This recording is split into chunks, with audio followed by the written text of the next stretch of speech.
Salut, c'est Isma, et aujourd'hui on va parler d'un sujet qui malheureusement nous préoccupe beaucoup, c'est la santé mentale des étudiants.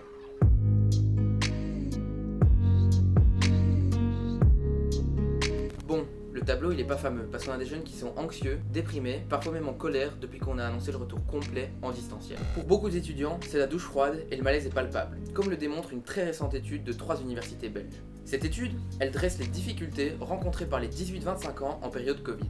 D'ailleurs, le taux de participation à cette enquête est impressionnant et dévoile l'envie des jeunes de se faire entendre. Au Jeune CDH, on a aussi fait une enquête et ce que je peux vous dire, c'est que et le taux de participation et les conclusions étaient aussi impressionnants. Pour revenir à l'enquête menée par les 3 universités belges, 4 grands problèmes sont ressortis. Les difficultés financières, la santé mentale, le respect des mesures sanitaires et la sortie de crise. Et c'est sans doute les résultats concernant la santé mentale des jeunes qui sont les plus préoccupants.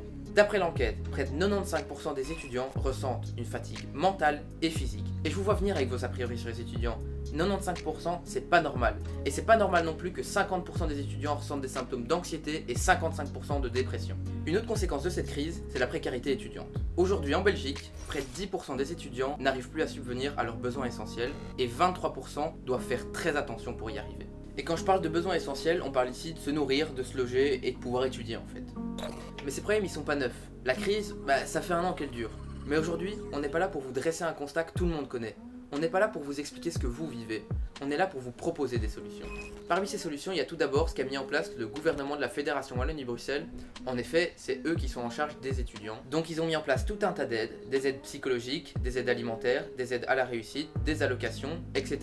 Donc, si vous en avez besoin, ou vous connaissez quelqu'un qui pourrait en avoir besoin, je vous mets le lien ici au-dessus. Je sais aussi que certains CPAS ont augmenté leurs aides pour les étudiants qui en feraient la demande. Finalement, on le sait, cette situation elle est pas facile, et elle est facile pour personne. Mais si vous avez besoin d'aide, si vous avez besoin de parler, n'hésitez pas.